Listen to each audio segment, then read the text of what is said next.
নমস্কার, পিপুল ভয়েস নিউজে আপনাদের সবাইকে স্বাগত। আমি অরূপ। 2026-এর বিধানসভার নির্বাচনে বীরভূমে তৃণমূল কংগ্রেস কি ফের অনুব্রত মণ্ডলের নেতৃত্বেই লড়বেন? বিধানসভার আগে কি স্বমহিমায় কেষ্টমণ্ডল আবার বীরভূমের মাটিতে শাসক দলের সংগঠনকে পরিচালনা করবে? অন্তত তৃণমূলের নেতা মন্ত্রীদের কথাবার্তা যা উচ্ছ্বাস আর কি দেখা যাচ্ছে, তাতে মনে হচ্ছে আর কিছুদিনের অপেক্ষা, তাদের কেষ্টদা আবার বোধহয় তাদের মাঝেই ফিরে আসছে খুব তাড়াতাড়ি। কেন বলছি এসব কথা? অনুব্রত মণ্ডলের সিবিআই সুপ্রিম কোর্টে জামিন মঞ্জুর করেছেন, কিন্তু অনেকগুলো শর্ত সাপেক্ষে। 2022 সালের অগস্ট মাসে অনুব্রত মণ্ডলকে সিবিআই তার বাড়ি থেকে গ্রেপ্তার করেছিল গরু পাচার মামলায়। সিবিআই এর চার্জশিটে যেটা বলা হয়েছে সেটা হচ্ছে প্রায় 20,000 ক্যাটল স্মাগলিং হয়েছে 15 থেকে 17 এই সময়ের মধ্যে, এবং সেখানে অনুব্রত মণ্ডলের সঙ্গে আরও বহু, এনামুল হক, সিবিআই, বিএসএফ এর আধিকারিক সহ অনেককে গ্রেপ্তার করা হয়েছিল। তো সেই মামলা 2 বছর চলার পর অনুব্রত মণ্ডলের জামিন মঞ্জুর করল সুপ্রিম কোর্ট। তো জামিন মঞ্জুর করার পেছনে মূল কারণ কি? মূল কারণ হচ্ছে দুটো। সেটা হচ্ছে, একটা হচ্ছে যে 12 জনকে গ্রেপ্তার করা হয়েছিল তার মধ্যে সবাই অনুব্রত ছাড়া জামিন পেয়ে গেছেন সিবিআই এর এই কেসে, এবং দ্বিতীয়ত সেটা হচ্ছে এখনো পর্যন্ত বিচার পর্ব শুরু হয়নি। অনুব্রত মণ্ডলের যিনি আইনজীবী মুকুল রোহতগি, তিনি এই দুটো যুক্তিকেই বড় করে দেখিয়েছেন যে অন্যরা যদি জামিন পায় একই মামলায়, তাহলে অনুব্রত মণ্ডল কেন পাবেন না। আর দ্বিতীয়ত যেটা হচ্ছে যে বিচার পর্বই তো এখনো শুরু হয়নি সুপ্রিম কোর্টের তরফে। তখন যে সিবিআই এর আইনজীবী আছে মিস্টার রাজু, তাকে জিজ্ঞেস করা হয়েছিল বিচার পর্ব কবে শুরু হবে। তো তখন তারা বলেছে কিছুদিনের মধ্যেই বিচার পর্ব শুরু হবে। যদিও সিবিআই নানা রকম চেষ্টা করেছিল অনুব্রত মণ্ডল কতটা প্রভাবশালী সেটা প্রমাণ করার, অনুব্রত মণ্ডলের সঙ্গে মুখ্যমন্ত্রী সরাসরি যোগাযোগ আছে সেটা বলার, কিন্তু তা সত্ত্বেও বিচার প্রক্রিয়া যতক্ষণ না শুরু হচ্ছে একজনকে সেক্ষেত্রে জামিন আর কি আদালত দিতেই পারে। এক্ষেত্রেও তাই হয়েছে। কিন্তু তারপর তৃণমূল কংগ্রেসের নেতা কর্মীদের উচ্ছ্বাস আর থামতেই চাইছে না। দেখলাম কাজল শেখ বলছেন অনুব্রত মণ্ডলের নেতৃত্বেই আমরা 26-এর নির্বাচনে যাব।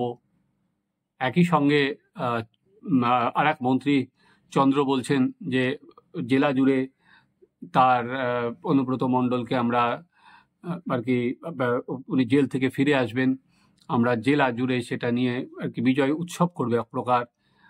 যেটা বলা হয়েছিল যে একটা আর কি বাংলার বাঘ ফিরে আসছে, যে বাঘকে যেটা তাকে অনুব্রত মণ্ডলকে সবাই বাঘ আখ্যা দিয়েছিলেন আর কি, বাঘ জেল থেকে বেরোচ্ছে, এরা সবাই মালা নিয়ে দাঁড়িয়ে আছে বীরভূমে।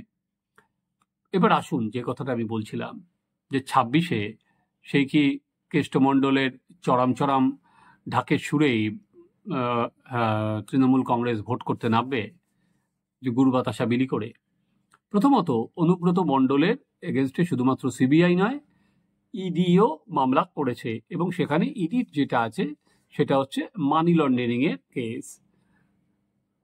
অনুব্রত মণ্ডলকে আগস্ট মাসে গ্রেপ্তার করেছিল সিবিআই।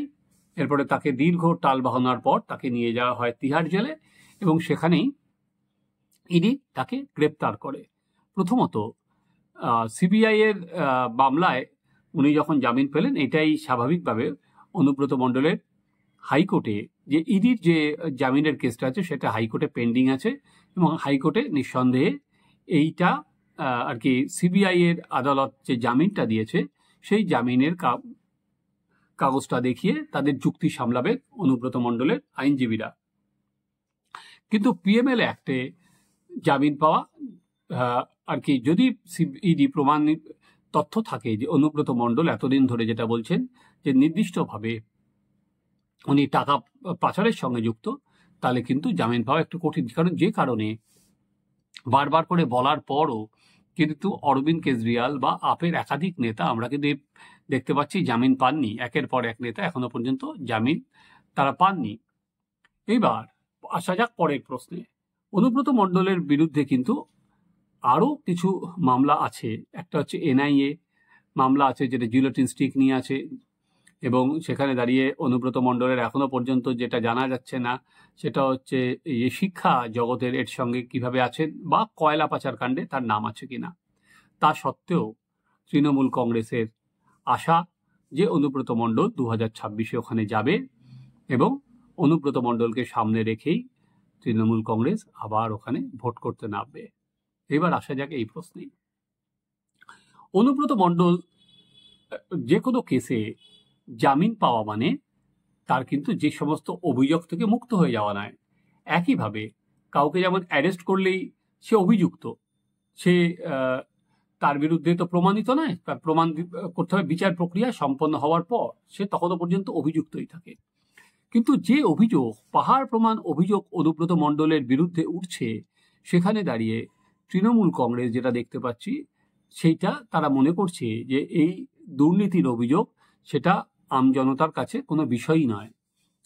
যখন অনুব্রত মণ্ডলের আর কি যেদিন সুপ্রিম কোর্টে জামিন হলো, সেদিনই কলকাতার একাধিক জায়গায় ইডির রেড চলছে, এবং সেখানে তৃণমূল নেতাদের বাড়িতেও চলছে, তৃণমূল নেতাদের গ্যারেজেও চলছে। যে দেগঙ্গার তৃণমূল নেতাকে দেখা গেছে তার যা গাড়ি, সে কয়েক কোটি টাকার গাড়ি।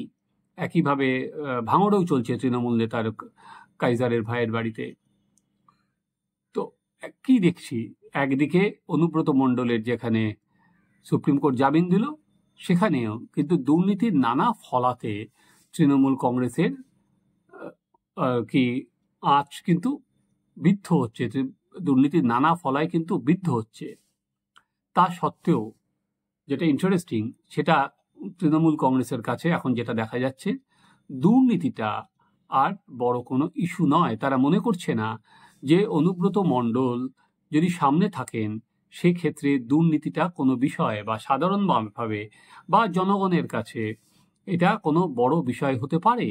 কারণ তারা যেটা তুলে ধরছে, সেটা যেহেতু অনুব্রত মণ্ডলের বাড়ি থেকে কোনো টাকা উদ্ধার হয়নি, যেটা পার্থ চ্যাটার্জির বান্ধবীর বাড়ি থেকে হয়েছিল, এবং যার জন্য তাকে তৃণমূল কংগ্রেস দল থেকে সাসপেন্ড করতে বাধ্য হয়েছিলেন। অনুব্রত মণ্ডলকে কিন্তু এখনো তৃণমূল কংগ্রেস সাসপেন্ড করেনি, তিনি এখনো ওখানে বীরভূমের জেলা সভাপতি হিসাবেই কাজ করছেন। ফলে হয়তো তৃণমূল কংগ্রেস মনে করছে যদি অনুব্রত ফিরে আসে, তাহলে ক্যাডাররা অনেক বেশি, তাদের কর্মীরা অনেক বেশি চাঙ্গা হয়ে উঠবেন। কিন্তু যে জিনিসটা হচ্ছে, জনমানসে জনগণের মধ্যে তার কি প্রতিফলন হবে, সেটা কিন্তু শাসক দল তার মধ্যে ধর্তব্যের মধ্যেই আনছে না। অনুব্রত মণ্ডল মানে ওখানে যেটা ছিল অন্তত একটা সন্ত্রাসের মুখ, বা একটা আতঙ্কের মুখ, আতঙ্ক দেখানোর মুখ, যে যাকে দেখলে যে সরাসরি পুলিশকে হুমকি দিত যে সময় বেঁধে দিলাম, তার মধ্যে না হলে উনি বুঝে নেবেন, বা যে সরাসরি মঞ্চে দাঁড়িয়ে বলতেন যে ওদের ওপর বোম মারুন, তারপরেও নিশ্চয়ই তার বিরুদ্ধে কোনো ব্যবস্থা হয়নি। আর কি আবার নির্বাচন সামনে থেকে নির্বাচন লড়াই অভিমুখ ঠিক করে দিল, সেটা তৃণমূল কংগ্রেস মনে করছে যে এটা তাদের কাছে কোনো অসুবিধাজনক নয়, বরং অনেক বেশি তাদের কাছে দলকে চাঙ্গা করার আর কি বটিকা, যে অনুব্রত মণ্ডলকে সামনে নিয়ে আসা। বীরভূমের সেই অর্থে অনুব্রত মণ্ডল চলে যাওয়ার পর এমন কোনো একজন লিডার হয়নি যে সাংগঠনিকভাবে অনুব্রতকে রিপ্লেস করতে পারে। তৃণমূল কংগ্রেস নানা রকমভাবে কমিটি করেছিল, কোঅর্ডিনেশন কমিটি করেছিল, কিন্তু অনুব্রতকে রিপ্লেস করার মতো যে সাংগঠনিক যে দক্ষতা আছে, সেটা কিন্তু তৃণমূল কংগ্রেস পারেননি। মধ্যখানে তৃণমূল নেত্রী বলেছিলেন যে তিনি নিজেই ওইটার বীরভূমের তিনি নিজেই নজরে রাখবেন। যদিও এবারে লোকসভার ভোটে বীরভূমের দুটো আসনই লাভ করেছে তৃণমূল, বিজেপি ওখানে দাগ কাটতে পারেনি। তা সত্ত্বেও অনুব্রত মণ্ডল ফিরে গেলে শুধুমাত্র তৃণমূলের যে শুধু বীরভূম নয়, যে অন্য এলাকাতেও তৃণমূল কংগ্রেসের যে প্রচার, যে বিজেপি ইচ্ছা করে তাদের নেতাদের ধরে রাখছে, তাদের কাছে কোনো গ্রহণযোগ্য প্রমাণ নেই, সেটাই কিন্তু আরো জোরদার হবে। উল্টো দিকে সিবিআই বা ইডি যাদের যাদের গ্রেপ্তার করছে, তাদের কাছেও কিন্তু অনেক বড় চ্যালেঞ্জ যে বিচার প্রক্রিয়া যত তাড়াতাড়ি শেষ হয়। কারণ কাউকে তো অ্যারেস্ট করে রাখা যায় না, প্রত্যেককেই তাকে জামিন দিতেই হবে, সেটা 1 বছর হোক, 2 বছর হোক বা 3 বছর হোক, সেরকম সম্ভাবনা উড়িয়ে দেওয়া যায় না। এটা হচ্ছে আজকে 24 সালে জুলাই, ভোট হবে 26-এ, ফলে কোথা থেকে কোথার জল কোথায় গড়ায়, ইডি কতটা তথ্য প্রমাণ দিতে পারে। কারণ এবার হাইকোর্টে ইডির যে জামিনের মামলা ঝুলে আছে, সেটা যদি বেল নাকচ হয়ে যায়, স্বাভাবিকভাবেই তারা আবার সুপ্রিম কোর্টে যাবে। আর অনুব্রত মণ্ডল দীর্ঘদিন ধরুন 22 সাল থেকে জেলে আছে, তার একাধিক সম্পত্তি বাজেয়াপ্ত হচ্ছে, তা সত্ত্বেও তারা অনায়াসে কোটি কোটি টাকা দিয়ে আইনজীবী, দেশের প্রথম সারির আইনজীবীদের অনায়াসে তারা হায়ার করতে পারেন। তারা ফলে এটা ভাবার কোনো কারণ নেই যে আগামী দিনেও আর কি যে আইনজীবীদের, দেশের প্রথম সারির আইনজীবীদের তারা হায়ার করবেন এবং তারা আইনের যথেষ্ট মারপ্যাঁচ রেখেই এগোবেন। তাই যতই দুর্নীতির একের পর এক ইডি বা সিবিআই তদন্ত হোক, মানুষ কিন্তু চাইছে যে একটা শেষ পর্যন্ত কোথাও বিচার প্রক্রিয়াটা শেষ হোক, একটা কোনো জায়গায় দাড়ি পড়ুক। না হলে কিন্তু এই যে অনুব্রত মণ্ডলের যতই বলা হয়েছে তার পাসপোর্ট জমা রাখতে হবে, অনুব্রত মণ্ডলকে বলা হয়েছে সিবিআই এর ওখানে কোর্টে সহযোগিতা করতে হবে, নিম্ন আদালতে যখন বিচার প্রক্রিয়া শুরু হবে তিনি সেখানে কোনো অজুহাতে ওখানে যেতে পারবেন না, সেটা যেন না হয়। ফলে এই যে বিষয়গুলো জড়িয়ে আছে, ফলে তৃণমূল কংগ্রেস যতই ভাবুক যে অনুব্রত ওখানে নামলেই আবার আগের মতো স্বমহিমায় ফিরে আসবেন, সেটা কিন্তু সম্ভব নয়। এবং এখনকার অনুব্রত যেটা ছবিতে দেখা যাচ্ছে, এক বিধ্বস্ত, যার ওই দাপুটে নেতা, তার এখন ঘুরতে হচ্ছে একটা হুইল চেয়ারে, তার সঙ্গে হচ্ছে হুইল চেয়ার, এবং 2-3 বছর ইডির মামলা আছে থাকার পর সে একদম ধ্বস্ত মানুষ হিসাবে এলাকায় যাবেন। এবং কে জানে তিনি ইডি বা সিবিআই এর কাছে এখনো পর্যন্ত কি কি স্বীকারোক্তি দিয়েছেন। এটা তৃণমূলের শীর্ষ নেতৃত্বকেও নিশ্চয়ই চাপে ফেলবে। উনি এবং ওনার মেয়েকেও, সুকন্যা, সেও আপাতত তিহারেই আছে। ফলে তৃণমূল যত সহজে মনে করছে যে অনুব্রতকে ফিরলেই সব কেল্লা ফতে, যত সহজে মনে করছেন অনুব্রতকে সামনে রেখে তারা একটা হাওয়া তোলার চেষ্টা করবেন, কিন্তু আমার মনে হয় না, আপাতত সে ঘুরে পালি।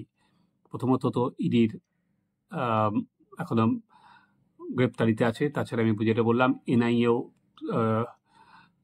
জিলোটিন স্টিকে এনআইএ তালিকাতেও অনুব্রত আছে। ফলে সেই জায়গায় অনুব্রত যে 26-এর আগে আবার নামবে হৈ হৈ করে, এবং তৃণমূল তাকে নিয়ে শুধুমাত্র বীরভূম নয় সারা রাজ্য জুড়েই একটা পাল্টা প্রচারে নামবে, এখনো পর্যন্ত কিন্তু সেই সম্ভাবনা বিশাল কোনো প্রবলভাবে দেখা যাচ্ছে না। দেখা যাক আগামী দিনে সেই সম্ভাবনা বাড়ে না কমে, আমরা নজর রাখবো। আপনারাও নজর রাখুন আমাদের চ্যানেল সাবস্ক্রাইব করুন, আপনাদের মতামত জানান।